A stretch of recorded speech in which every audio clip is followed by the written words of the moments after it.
American ಸಾಮ್ರಾಜ್ಯಶಾಹಿಗೆ ಧಿಕ್ಕಾರ ಧಿಕ್ಕಾರ ಧಿಕ್ಕಾರ ಧಿಕ್ಕಾರ ಇಸ್ರೇಲಿಗೆ ಧಿಕ್ಕಾರ ಧಿಕ್ಕಾರ ಧಿಕ್ಕಾರ ಧಿಕ್ಕಾರ ಅಮೆರಿಕಗೆ ಧಿಕ್ಕಾರ ಧಿಕ್ಕಾರ ಮಾನವತೆ ವಿರೋಧಿ ಯುದ್ಧ ಕೊನೆಗೊಳ್ಳಲಿ ಕೊನೆಗೊಳ್ಳಲಿ ಯುದ್ಧಕೋರ ಅಮೆರಿಕಗೆ ಧಿಕ್ಕಾರ ಧಿಕ್ಕಾರ ಪ್ರಪಂಚದಲ್ಲಿ ಶಾಂತಿ ನೆಲೆಸಲಿ ನೆಲೆಸಲಿ ಯುದ್ಧ ಕೊನೆಗೊಳ್ಳಲಿ ಕೊನೆಗೊಳ್ಳಲಿ ಹಂಚಿಕೊಂಡಿದ್ದಾರೆ. ನಮಗೆಲ್ಲ ಗೊತ್ತಿರೋ ಹಾಗೆ ಅಮೆರಿಕ ಇವತ್ತು ಪ್ರಪಂಚದ ಪೊಲೀಸ್ ತರ ವರ್ತನೆ ಮಾಡ್ತಾ ಇದೆ. ಅವರು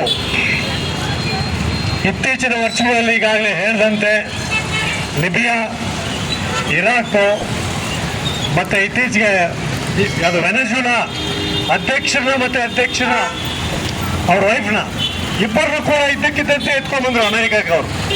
ಅಂಗಡಿಯವರಿಗೆ ಯಾರು ಹೇಳೋರು ಕೇಳೋರಿಲ್ಲ. ಅಮೆರಿಕ ಇವತ್ತು ತನಗಿಷ್ಟ ಬಂದಂತೆ ಬೇರೆ ಬೇರೆ ದೇಶಗಳ ಸಂಪತ್ತು ಕೊಳ್ಳೆ ಹೊಡೆಯೋದಕ್ಕೆ ಈ ಒಂದು ಕೆಲಸ ಮಾಡ್ತಾ ಇದೆ. ಯುದ್ಧ ಇಲ್ಲ ಅಂತಂದ್ರೆ ಅವ್ರಿಗೆ ಇಲ್ಲ. ಯಾಕಂತಂದ್ರೆ ಯುದ್ಧ ಅನ್ನೋದು ಇವತ್ತು ದೊಡ್ಡ ಒಂದು ಕಾರ್ಖಾನೆ ಆಗ್ಬಿಟ್ಟಿದೆ. ಸೊ ಅಲ್ಲಿ ಇರ್ತಕ್ಕಂಥ ದೊಡ್ಡ ದೊಡ್ಡ ಯುದ್ಧ ಸಾಮಗ್ರಿಗಳನ್ನ ಮಾಡ್ತಕ್ಕಂಥ ಅಥವಾ ಯುದ್ಧಕ್ಕೆ ಬೇಕಾದ ಶಸ್ತ್ರಾಸ್ತ್ರಗಳನ್ನ ತಯಾರು ಮಾಡೋದೇ ಒಂದು ದೊಡ್ಡ ಇಂಡಸ್ಟ್ರಿ ಅವರು. ಸುಮಾರು 70% ಅಮೆರಿಕದ ಎಕಾನಮಿ ಅಂತಂದ್ರೆ ಇವತ್ತು ಯುದ್ಧ ತಯಾರಿ ಎಕಾನಮಿ ಆಗಿದೆ ಅದು.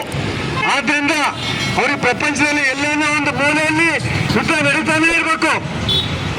ಅದಕ್ಕೆ ಹೇಳಿದ್ದಾರೆ, ಈ ಸಾಮ್ರಾಜ್ಯವಾದ ಎಲ್ಲವರೆಗೆ ಇರುತ್ತೆ ಅಲ್ಲಿವರೆಗೆ ಯುದ್ಧಗಳು ಇದ್ದೇ ಇರ್ತವೆ. ಯುದ್ಧ ಇಲ್ಲ ಅಂದ್ರೆ ಅವರಿಗೆ ಉಸಿರಿಲ್ಲ. ನಾವು ನೋಡ್ತಾ ಇದ್ದೀವಿ ಇವತ್ತು ಪ್ರಪಂಚ ಯುದ್ಧ ಮಾಡಿದೆ. ಯುದ್ಧ ಹೂಡಿ ಲಕ್ಷಾಂತರ ಜನರನ್ನ ಕೊಲೆ ಮಾಡ್ತಾ ಇದೆ. ಈ ಅಮೆರಿಕದ ಇತಿಹಾಸ ನೋಡಿದ್ರೆ ಇದಕ್ಕಿರೋದು ಈ ತರದ ರಕ್ತ ಚರಿತ್ರೆನೇ ಇದರಿಂದ ಇದೆ.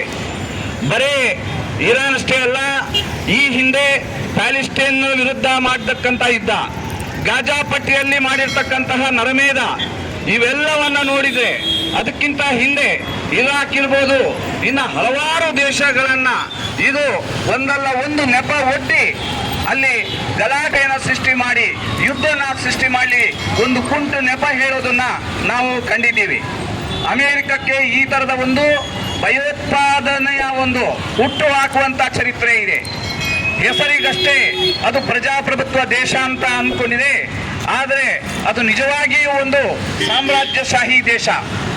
ಕಾಮ್ರೇಡ್ ಲೆನಿನ್ ಅವರು ತೋರಿಸಿಕೊಟ್ಟ ಹಾಗೆ ಇವತ್ತು ಏನು ಹಲವಾರು ಕಡೆ ಬಂಡವಾಳಶಾಹಿ ಒಂದು ವ್ಯವಸ್ಥೆ ಇದೆ, ಆ ಬಂಡವಾಳಶಾಹಿ ರಾಷ್ಟ್ರಗಳು ಇವತ್ತು ಅವರು ಹೂಡಿಕೆಯನ್ನ ಮಾಡಿ ಜನರಿಗೆ ಒಂದು ಇಂಡಸ್ಟ್ರಿನ ಆರಂಭಿಸಿ ಅದರ ಮೂಲಕ ಪ್ರಾಡಕ್ಟ್ಗಳನ್ನ ಅವರ ವಸ್ತುಗಳನ್ನ ಸೇಲ್ ಮಾಡಿ ವ್ಯಾಪಾರ ಮಾಡುವಂತ ಸ್ಥಿತಿ ಇಲ್ಲ. ಅದರ ಬದಲಿಗೆ ಜನರಲ್ಲಿ ಯಾವುದೇ ಒಂದು ಉದ್ಯೋಗ ಇಲ್ಲ, ಉದ್ಯೋಗ ಕಡಿತ ಆಗಿದೆ, ಆರ್ಥಿಕತೆ ಬಿದ್ದೋಗಿದೆ, ಅವರಲ್ಲಿ ಒಂದು ಆದಾಯ ಇಲ್ಲ.